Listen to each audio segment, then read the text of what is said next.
What's up guys, welcome back to another video. So I'm going to give my predictions for Game Week 29 in the Premier League. Before we get into it, I do want to apologise that the Game Week 28 review isn't out yet. Hopefully it'll be out in like 24 hours from when you're watching this one. There's only 4 games this week as well because of the FA Cup quarterfinals. So we'll just get straight into it. Burnley, Brentford, two teams struggling. Brentford have 13 losses in their last 17 Premier League games. Burnley are just off the foot of the table. They bottled a 2-0 lead last week. They have the worst home record in the Premier League, and this prediction may be heavily influenced by my hatred for Brentford and the hope that this happens, but I'm going 2-1 Burnley.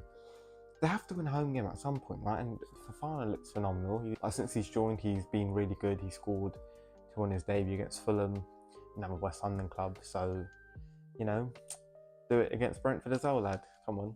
Obviously, this is a really good opportunity for Brentford to end their rotten run, and they do have easier fixtures coming up now, including this game. They had a very tough run, facing the likes of Tottenham and Arsenal, even, I guess, if you want to count Chelsea, a tough game, Man City, Liverpool, like all of them in a very short space of time. So they're obviously never going to get that many points from that run. Luton against Nottingham Forest, a huge game in the race for survival. Luton in 18th, Nottingham Forest in 17th.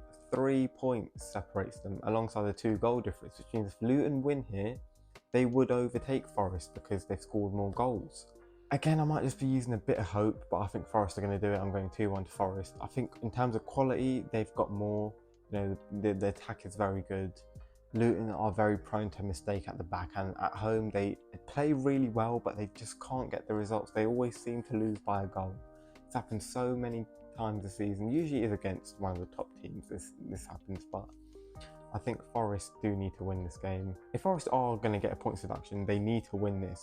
If they don't get a win here, they are probably going to go down, which is a bit sad to say. But Luton also do have a fair few injuries, and I think they could struggle a bit because of that. Morilah is going to have a tough test to deal with Morris, but I believe he's up to the job. Fulham, Tottenham, a London derby.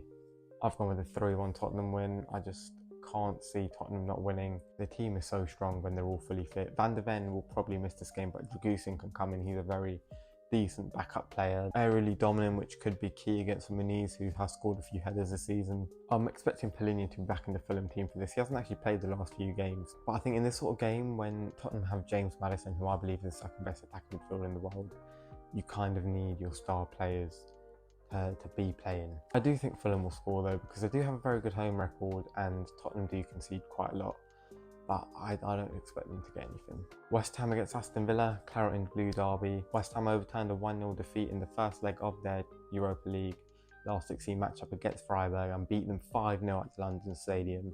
Really dominant. Brilliant way to get through to the quarterfinals. They have got Bayer Leverkusen. It could be the end of the road, but it's been a great run for them. Once again, another deep European run.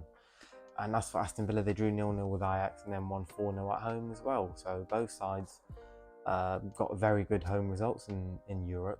Villa's was in the Conference League, I didn't mention that. But Villa did lose Ollie Watkins in that game. He could be out for this one, and that is huge because he has been their best player. He's been so elite, man. 16 goals, 10 assists is ridiculous. Jared Bowen was back on the wing in that game against Freiburg, and he looked much better there. It's his natural position. It's where he's best. I'm going with a 2-2 draw though. I don't know who's going to take it. Villa obviously have been better this season, but West Ham at home are pretty decent. They've got a lot of their players, but now Antonio's back. Paqueta got a good rest as well, went off on the hour mark. So I believe that it will be a very tough game for Villa. I can actually see a 2-1 West Ham win as well here, but I think Villa's attack has been very good this season, largely because of Ollie Watkins, but Bailey's been in great form. Even Douglas Luiz can chip in with a goal. Although McGinn ain't playing. So you know what? 2-1. I'm changing it. 2-1. West Ham are going to win. Thank you for watching. I'll see you very soon for another video.